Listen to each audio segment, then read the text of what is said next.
პირადად იმ მოსებთან მიმართებაში. რა თქმა უნდა, მოყოლებული 90-იან წლებიდან. მოყოლებული 90-იან წლებიდან. აბსოლუტურად. ძალიან ბევრი შეცდომები დაუშვით და სამწუხაროდ ასე შეცდომები ამხრივ ბატონი გოგის არის თუ ჩვენ თუ შევუშვით ჩვენი შეცდომები ოსებთან და ეს იმედი ოდესღაც ამას გავანალიზებთ და ვაღიარებთ ქართველები, იმიტომ რომ ჩვენი პრობლემა ამაშია, რომ ჩვენ შეცდომებიდან ახლა არ გვინდა ნელა იმედი ვისწავლეთ ამას. რუსები სამწუხაროდ ვერ ხვდებიან, მით უმეტეს აღიარება არ უნდა თავიანთი შეცდომების, რომელიც თუნდაც ჩვენთან დაუშვეს.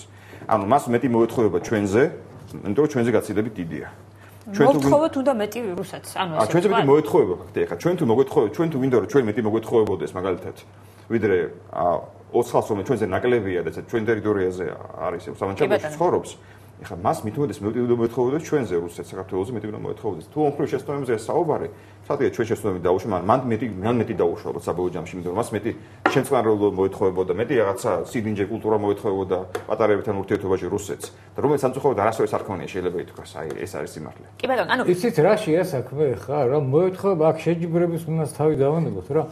მას უნდა გააკეთებია. ჩვენ და საზიანოდ დაუშვით ეს შეცდომებია რა.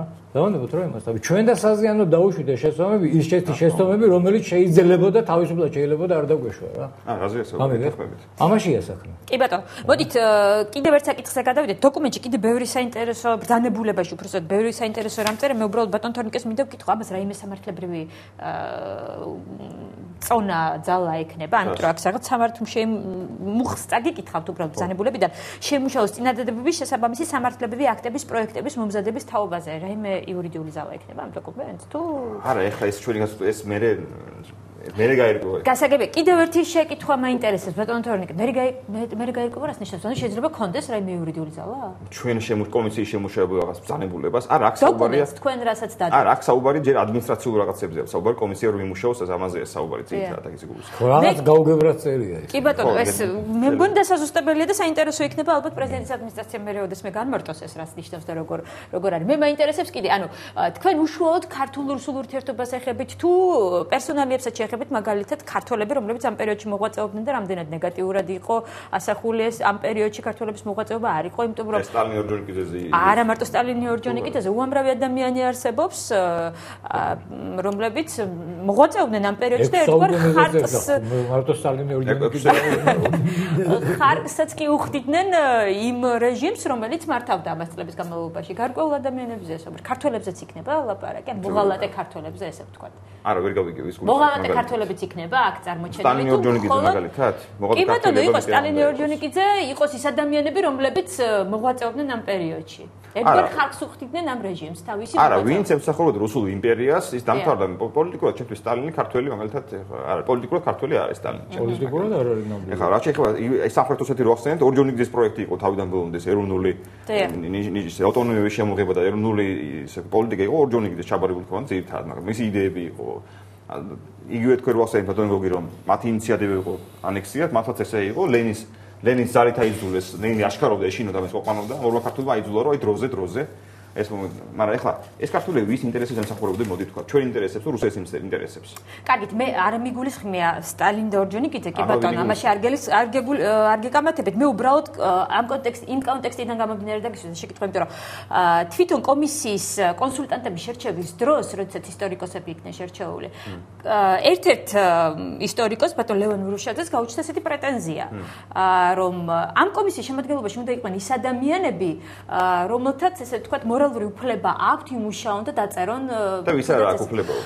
არა, მორალურ უფლებაზე არ იყო საუბარი, უბრალოდ რამდენად ობიექტურად დაწერს ადამიანი, მაგალითად დიმიტრი შველიძეზეა საუბარი, რომელსაც გარკვეულწილად ერთ-ერთი სამეცნიერო ნაშრომი აქვს დაწერილი, მე ხლა საფრთხეთ ვერ ვიხსენებ მის დისერტაციო ნაშრომს, მაგრამ ბატონი ლევანი ამბობს, რომ რამდენად არის ეს ბატონ ლევანს ძალიან დიპატივსებდა მას აქვს პრეტენზია ერთ-ერთ ჩვენ კონსულტანტთან, რომ ამბობს, რომ საბჭოთა პერიოდში დაწერა დისერტაცია, რომელიც ეხება რომელიც არ იყო ხო, გასაგებია, მაგრამ მოდი ახლა ძალიან ბევრი წერდა მსგავს რაღაცეებს და გასწრებით უარეს ვიდრე დაწერა ბატონმა დიმიტრი შველიძემ და დავინწროთ ისტორიკოსებში შველიძეს ძალიან კარგი ავტორიტეტი აქვს, ძალიან კარგი ავტორიტეტი აქვს და ახლა რაღაცის გამო ერთს მეორე არ მოეწონა, ახლა მოდი ახლა არ გამოდის ეგრე წმინდანი ახლა ერთი რამე მებით იმოსაზრებას რომ მიუხედავად წარსულში დაწერილი რაღაცებისა ადამიანებს არ უნდა ეკრძალებოდეთ ან არ უნდა იყოს ესეთი კატეგორიებად დაყოფა რომ თუ შეიძლება არ უნდა ეკრძალებოდეთ მაგრამ იცით რა არის ახლა წარსულში რომ ამბობდა რომ სლავა KPSS და ყვირო და ამას ხმამაღლა და ტრიბუნაზე იყო გადმომდგარი არა იმან დღეს ხას არ უნდა უკიჟინოს რომ შენ რატომ მაკეთები ეს არ უკიჟინებს არავის შველიძე მე არა შველიძე არავის არ უკიჟინებს და შველიძის მიმართ მე პრეტენზია არ სამაგრა კი ბატონო ახლა დროსთან შეთანხმება ახლა ყველაფრიდან შედეგებიდან უნდა გამოვიდეთ რა ყველაფრიდან რა აი შედეგი გვაქვს სახეზე იყო თურქეთის საქართველო და იყო რუსეთის საქართველო რო ავიღოთ ხო ესე რა აჭარა ვისა სამცხე დარჩა დიდი ნაწილი აჭარა შემოვიერთეთ და რაც ვერ შემოვიერთეთ ჩვენ და რაც იყო მე-16 საუკუნის დასასრულიდან თურქეთის შემადგენლობაში და დარჩა თურქეთის შემადგენლობაში და რაც იყო რუსეთის იმპერიის შემადგენლობაში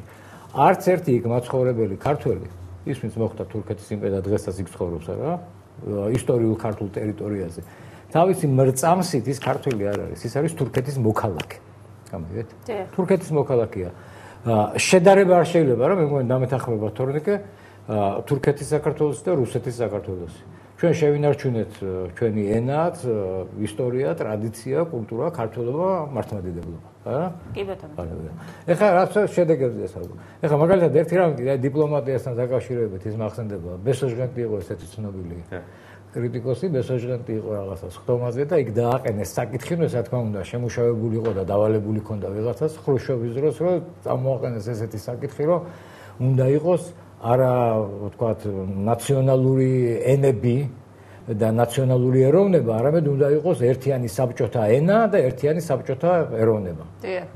ჩვენ ყველანი საბჭოთა ვართ და არა ქართველი, სომეხი, რუსი თუ ეს.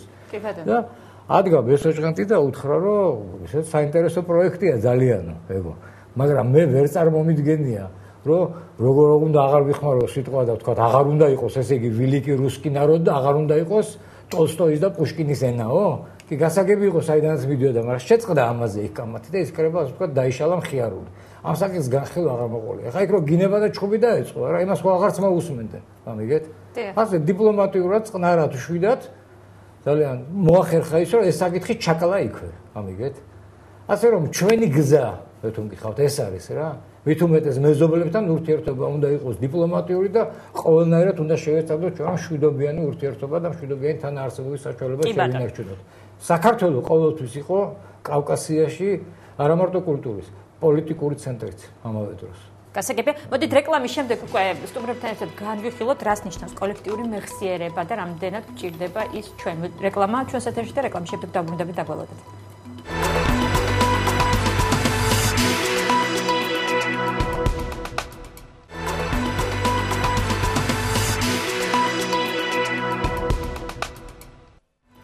მაშინ ასე თქვენ უყურებთ თოქ-შოუ არგუმენტებს და ჩვენი სტუმრები არიან თორნიკე შარაშენიძე, გიორგი ოთხმეზური. მაშინ ასე ამ კომისიის შექმნასთან დაკავშირებით კიდევ ერთი საინტერესო ფრაზა გაჟღერდა, რომლის დაზუსტებად მეც მეინტერესებს და ალბათ საზოგადოებასაც და ბატონ თორნიკესგან უნდა დავიწყოთ. კოლექტიური მეხსიერება რას ნიშნავს? ანუ გარკვეულწილად ბატონი რუხაძე საუბრობდა ამაზე, განმარტავდა რომ საჭირო კოლექტიური მეხსიერების ერთგვარი სტრატეგიის გატარება, ერთგვარი პოლიტიკის გატარება ქვეყანაში. ნუ ალბათ გულისხმობს იმას, რომ ხალხი უნდა იყოს შეთანხმებული ძირეულ რაღაცეებზე. მაგალითად რაზე რომ ესეთი ჩვენი იმპერია. არა, იცით რომ არა, ესეც ასახად არ უნდა იყოს ყველაფერი. ეხლა ამ ეტაპზე ომში ვარ, ზუსტად მტერია, ფაქტია, ხო? ესე ნამდვილად ის არ გველაპარაკება გაყვედრის ყველაფერს, მაგრამ უბრალოდ უნდა იცოდე რა გააკეთა კარგი, ზუსტად გააკეთა ცუდი.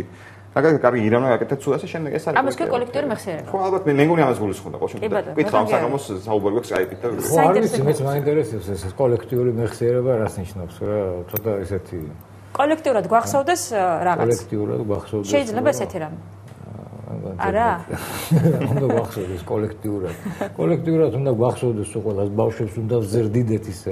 რომ ვიცოდნენ მათ თავიანთი ისტორიული გმირების სახელები, ვიცოდნენ თავისი ქვეყნის, თავის სამშობლოს ისტორია. ხო გეუბნებით სიძულვილით გაზდა არ შეიძლება. კი ბატონო. სახელმძღვანელოს შეტანა აი ესეთი საკითხით სახელმძღვანელოს დამოუკიდებელი რუსეთის ისტორიის სახელმძღვანელოს შეტანა ქართულ-რუსული ურთიერთობების უკაცრავად როგორც სახელმძღვანელოს შეტანა ეს აუცილებლად გამოიწვევს კოლექტიურ სიძულვილს რუსეთის მიმართ. აი კოლექტიური მეხსიერებაც კოლექტიური მეხსიერება ისტორიას ბატონ თორნიკე. როგორ არის? ეს ჩვენი სახელმწიფო ცალკეა ისე ხო, სახელმწიფოზე დაგვიდეს, ესე იგი მე რამე ვთქვა, რომ სამეცნიერო ნაშრომი ეთქვა ჩემაჯამებელის რა გავაკეთო, სამეცნიერო ნაშრომი აუცილებლად უნდა დაიწეროს ობიექტური ეს ნაშრომი და მე მაგალითად ვისურვებდი იმას, რომ ნამდვილად ობიექტური ყოფილიყოს ეს ნაშრომი. ეს ნაშრომი უნდა დაიწეროს ისეთი, ეხლა